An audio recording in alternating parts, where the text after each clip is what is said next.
Astro பக்தி talk நேயர்களுக்கு இனிய தமிழ் புத்தாண்டு நல்வாழ்த்துக்கள். வணக்கம் நேயர்களே. நார்மலாக தமிழ் புத்தாண்டு அப்படின்னு சொன்ன உடனே நமக்கு பழைய வருடத்தினுடைய தாக்கங்கள் நிறைய தெரிய ஆரம்பிக்கும்.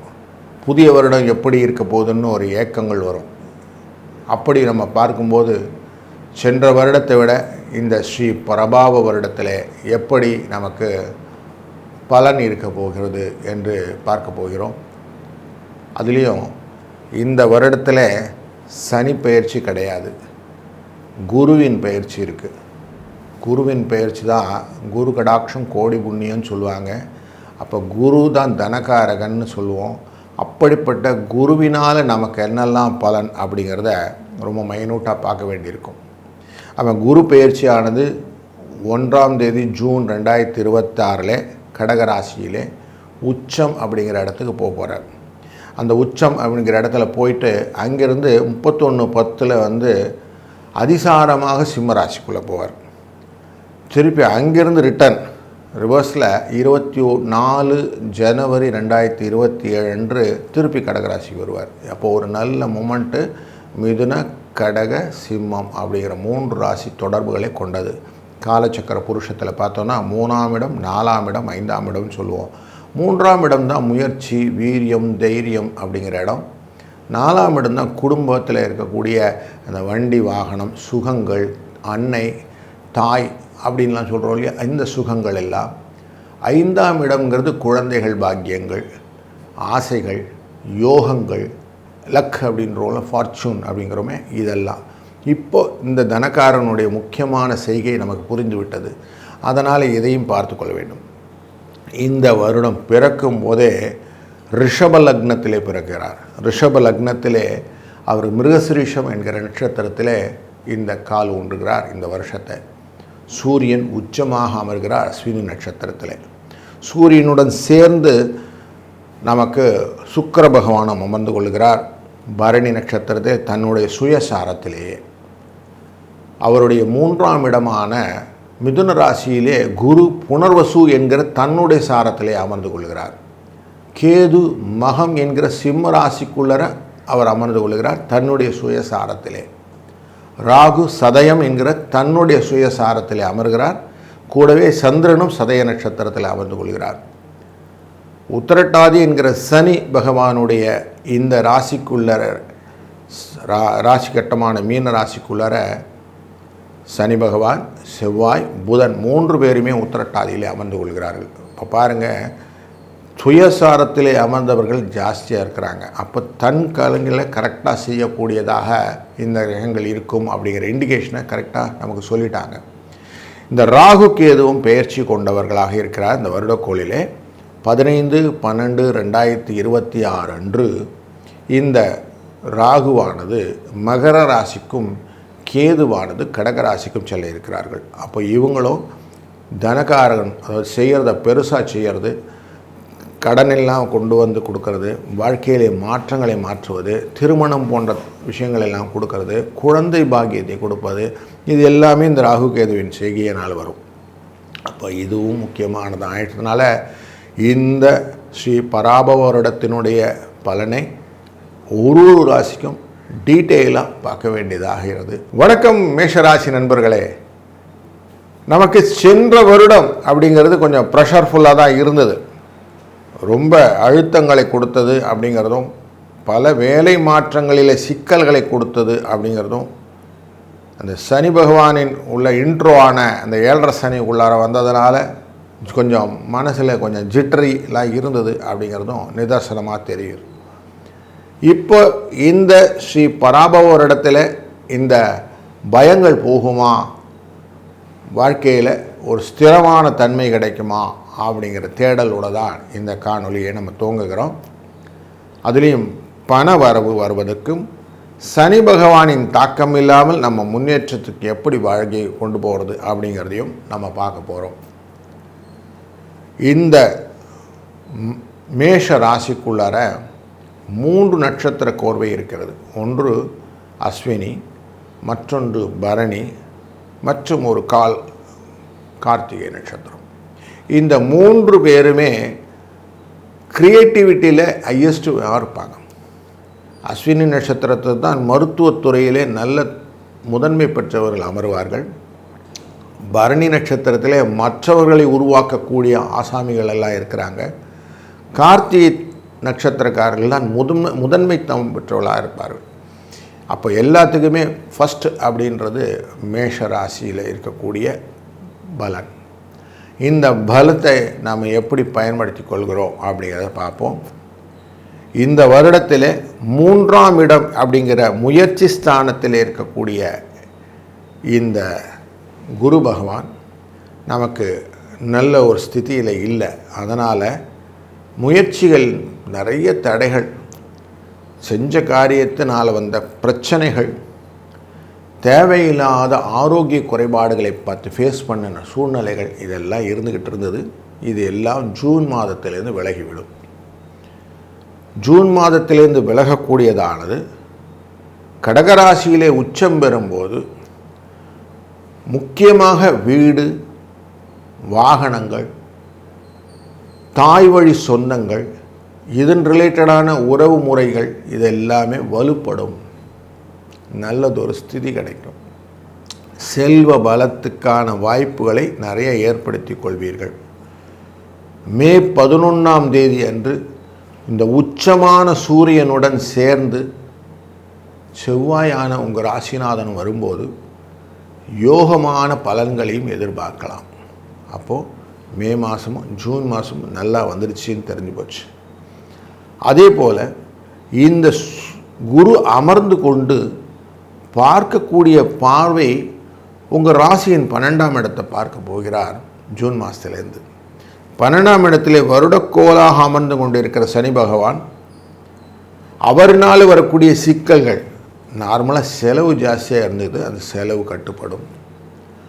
அதனால் வரக்கூடிய கால் பிரச்சனைகள், முட்டி பிரச்சனை, நடக்க முடியல சார் அப்படின்னவங்களுக்கு கொஞ்சம் ஆறுதலான செய்தி, மருத்துவத்தினாலே சில தீர்வுகளும் கிடைக்கக்கூடிய சூழ்நிலை வந்துவிடும்.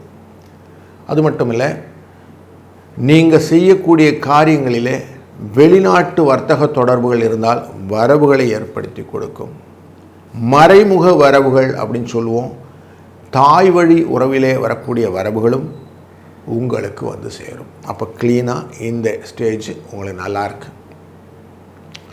இந்த குருவின் பார்வையானது உங்களுடைய ராசியின் 8ஆம் இடத்தையும் பார்ப்பதனாலே கஷ்ட நிவர்த்தி அப்படிங்கிறது இருக்கும். ஆனாலும் சில மன சிக்கல்களும் உண்டாகும். அந்த மன அழுத்தத்தை விடுவித்துக் கொள்வதற்கு கொஞ்சம் தியான முறைகளை பயன்படுத்தி கொள்ளுங்கள். அது நல்ல ஒரு பலனை தரும். குருவுடைய இந்த பார்வை உங்களுடைய தொழில் ஸ்தானத்தில் மேலே விழும். தொழிலிலே விருத்தி கிடைக்கும். நிறைய புதிய மாற்றங்களை உருவாக்க வேண்டும் என்ற எண்ணமும், அதன் மூலியமாக லாபத்தை பெருக்கிக் கொள்ள வேண்டும் என்ற வகைகளும் உங்களுக்கு தெளிவாக தெரியும். அதனால் நல்ல ஒரு மூமெண்ட்டை அழகாக கேப்டலைஸ் பண்ணிக்கலாம். 15/12/2026 போது கேதுவுடன் சேர்ந்த இந்த குருவாக மாறுவார். அப்பொழுது இந்த குருவின் தன்மையிலே நீங்கள் தொழிலிலே கவனத்துடன் வேலை செய்தால் பலன் வரும். உறவுகளை பகைத்து கொள்ளாமல் இருப்பதும், நண்பர்களை பகைத்து கொள்ளாமல் இருப்பதும் முக்கியம். அப்போ வார்த்தையில் கரெக்டாக அளந்து பேசணும் அப்படிங்கிறத எடுத்துக்கிடுங்க. இதை கன்ஃபார்மாக மைண்டில் வச்சுக்கோங்க. இந்த சதய நட்சத்திரத்தில் இருக்கக்கூடிய ராகுவானவர் மகர ராசியுள்ளே அவிட்ட நட்சத்திரத்திலே கால் வைக்கும்போது உங்களுக்கு வீடு மனை யோகங்கள் உண்டாகும். அதனால் அந்த விஷயங்களெல்லாம் நல்லபடியாக நடக்கும். திருமண தடைகள் இருந்தவர்கள், முக்கியமாக வயது முதிர்ந்தும் திருமணமாகாத ஆண் மற்றும் பெண்களுக்கு திருமணம் ஆகக்கூடிய வாய்ப்புகளும் இந்த வருடத்திலே இருக்கிறது. அதனால் சந்தோஷத்தின் பல பரிமாணங்கள் உண்டு. கொடுத்த கடன் திரும்பி வந்துடும். புதிதாக கடனை வாங்காமல் இருப்பது நல்லது. தொழில் முறையிலே, வர்த்தகத்திலே அங்கங்கே கணக்கை பைசல் பண்ணிகிட்டே போயிட்டீங்கன்னா ப்ராப்ளம் எதுவும் உங்களை பாதிக்காமல் உங்கள் வாழ்க்கையை ஸ்மூத்தாக இந்த ஸ்ரீ பராபவ வருடத்தில் நடத்தி கொள்ள முடியும் அப்படிங்கிறது தெரிகிறது. இந்த வருடம் முழுவதுமே உங்களுடைய சிந்தனையும் மனதும் பிரார்த்தனை மார்க்கமாக முருகப்பெருமானை நினைத்து கொண்டு செயல்கள் செய்யும்போது உங்களுக்கான வெற்றியை நீங்கள் நிச்சயம் அடையலாம் என்கிற நல்ல ஒரு பதிவை உங்களுடன் முன்வைக்கிறேன். இந்த வருடம் நல்ல பலன்கள் உங்களை வந்து அடையட்டும். நல்லது நடக்கும், நல்லதே நடக்கட்டும். வாழ்க வளத்துடன். வணக்கம் ரிஷபராசி நண்பர்களே. எதையுமே யோசித்து ஆழ்ந்து அதன் பின்னே செய்யக்கூடிய உங்களுக்கு சென்ற வருடத்தில் சிக்கல்களாக வேலை மாற்றங்கள், வேலை இல்லாத திண்டாட்டங்கள், குழந்தைகள் வழியிலே சில ஆரோக்கிய குறைபாடுகள், குடும்பத்திலே எக்ஸ்ட்ராவா சில சிக்கல்கள் என்று பல அன்வான்ட் விஷயங்களெல்லாம் இருந்தது. ஆனால் வரக்கூடிய ஸ்ரீ பராபவ வருடம் இதே மாதிரி தான் இருக்குமா, இன்னும் கொஞ்சம் சரியான விஷயங்கள் கொடுக்குமா அப்படின்னு பார்க்க போகிறோம். வருடக்கோளாக அமர்ந்து கொண்டிருக்கிற குரு பகவான் உங்கள் 2ஆம் இடமான குடும்ப தன வாக்குஸ்தானத்தில் அமர்ந்து கொண்டிருப்பவர் பொருள் வரவை ஜூன் மாதம் வரைக்கும் கரெக்டாக கொடுத்துக்கிட்டு இருப்பார். அவர் கொஞ்சம் இடம் மாறி 1ஆம் தேதி ஜூன் அன்னைக்கு கடகராசியிலே உச்சம் என்கிற ஸ்டேஜுக்குள்ளே போகிறாரு. அப்படி உச்சப்படுவதும் உங்கள் ராசியின் 3ஆம் இடத்திலே அமர்வதும் முயற்சிகளிலே தோல்விகள் வருவதற்கு வாய்ப்புகள் உண்டு. கொஞ்சம் கேர்ஃபுல்லாக இருக்கணும். ஆலோசனை இல்லாமல் முயற்சி செய்வது தவறான முடிவுக்கு வந்துவிடும். வேலை செஞ்சும் பலன் இல்லாமல் நிற்கும். அதனால் கொஞ்சம் மற்றவர்களை கலந்து ஆலோசித்து அதன் பின்னே நீங்கள் வேலைகளை செய்வது நல்லது. அது மட்டும் இல்லை, ஆரோக்கியத்தில் பயணங்கள் மூலியமாக நிறைய உங்களுக்கு ஹெல்த் இஷ்யூஸ் இருக்கும். அதனால் அப்பப்போ அந்தந்த இடத்துல கொஞ்சம் ஸ்டேஜ் பை ஸ்டேஜாக ரிலாக்ஸ் பண்ணிவிட்டு அதுக்கப்புறமா பயணங்களை தொடருங்கள். வீண் பயணங்களை தவிர்த்து விடுங்கள். இந்த வாகனங்களெல்லாம் போகும்போது ரேஷ் டிரைவிங்கும் வேண்டாம். கொஞ்சம் கேர்ஃபுல்லாக இருந்துக்கிட்டால் நல்லது. இந்த குருவானவர் அதிசாரமாக சிம்ம ராசிக்குள்ளர செல்லக்கூடிய காலமான 31/10/2026 போது நிறைய பலன்களை பற்றிய யோசனைகள்லாம் உண்டாகும். முக்கியமாக குடும்பத்திலே அடுத்து செய்யக்கூடிய காரியங்கள் அப்படின்னு நிறைய யோசிப்பீங்க.